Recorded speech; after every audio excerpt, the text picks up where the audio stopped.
Ito yung upgrade ng water system namin. Bali 500 liters pressure tank, 1.5 horsepower na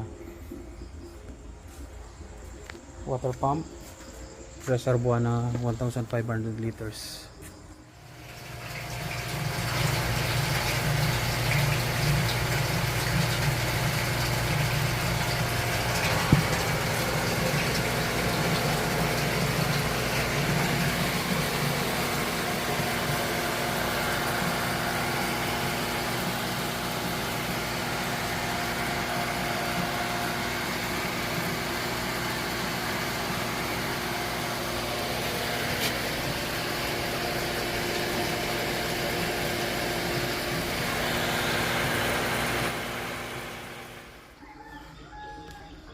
So medyo kinulang yata yung ano niya, yung high pressure niya. Parang nasa ano ba to?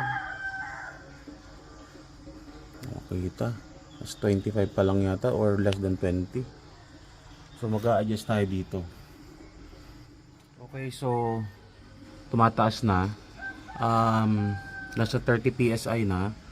Itong malaki na to, ito yung sa low pressure, ito yung low pressure cut off, ito yung high pressure cut off. So pagka gusto niyo taasan yung pressure, higpitan ninyo. Ganito. Hanggang sa makuha yung desired pressure ninyo. So ang gusto kong pressure dito is around 50 PSI. Tapos pagka higpitan nyo na doon, para magpumitik yung motor, pitikin nyo lang ng ganun. Almost 40 PSI na.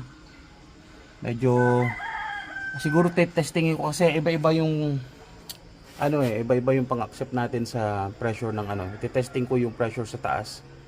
And then pagka hindi ako satisfied, tataasan ko yung pressure 250.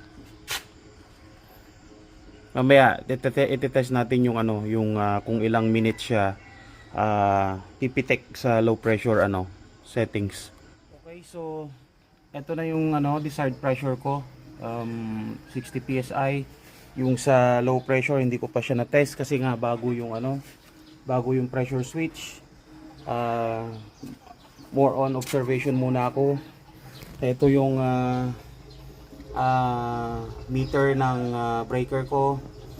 Yung voltahe ko is 242, nasa 00 pa lahat yung reading niya. Pero kanina nakita nyo nasa 11.6 watts.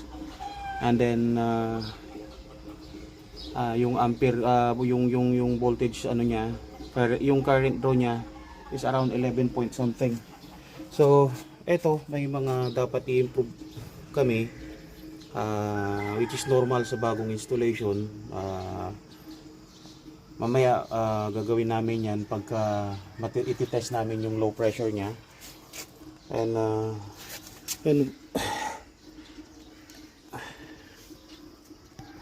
meron pa rito. So tingin ko parang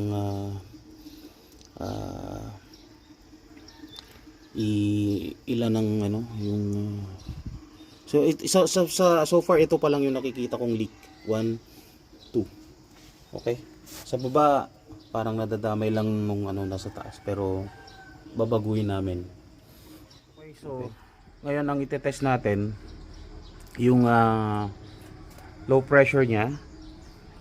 Then uurasan natin kung ilang minuto ang itatagal nung reserve nitong 500 liters pressure tank.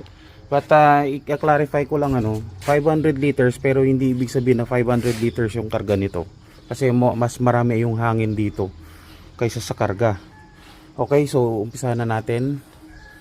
So ang time ay 5:38. Uurasan natin kung anong PSI siya pipitik kasi nga bago yung tawag dito, yung pressure switch. Normally nakaset yan sa 2040. So i-check natin. So, gagawin natin, ito yung hose. Tingnan natin. This is approximately 180 liters. Correct me if I'm wrong. So ilalagay natin diyan yung maiipon nating tubig during test nung low pressure.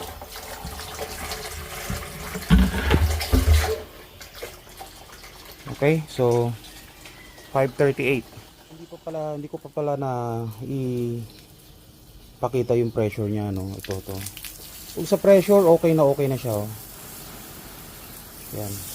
Nasa around 40 PSI na yung naandun kanina. Tsaka na-test ko na yung pressure sa taas. Lumakas siya compare dun sa dating pressure na mini-maintain namin sa bladder tank. Around 8 minutes or 7 minutes na tayong naghihintay kung anong PSI siya pipitek. So currently nasa more or less nasa nasa mga 20 PSI ang current pressure niya ngayon. Time check 5:45 pa rin, so 7 minutes. Ito yung nirefill niya. Okay, so almost half of the tank. So let's say itong na-pump niya ngayon ay kung kung 182, around 90 liters na yung na-pump niya sa 7 minutes. Lang yun guys, calculation by approximation lang yun, ha. So ayan, bumaba na sa low tawag dito, low pressure na around less than 20 pa rin. So hinihintay ko siyang pumitik. Time check, ayan, 5:46, around 8 minutes na umaandar yung yung faucet doon.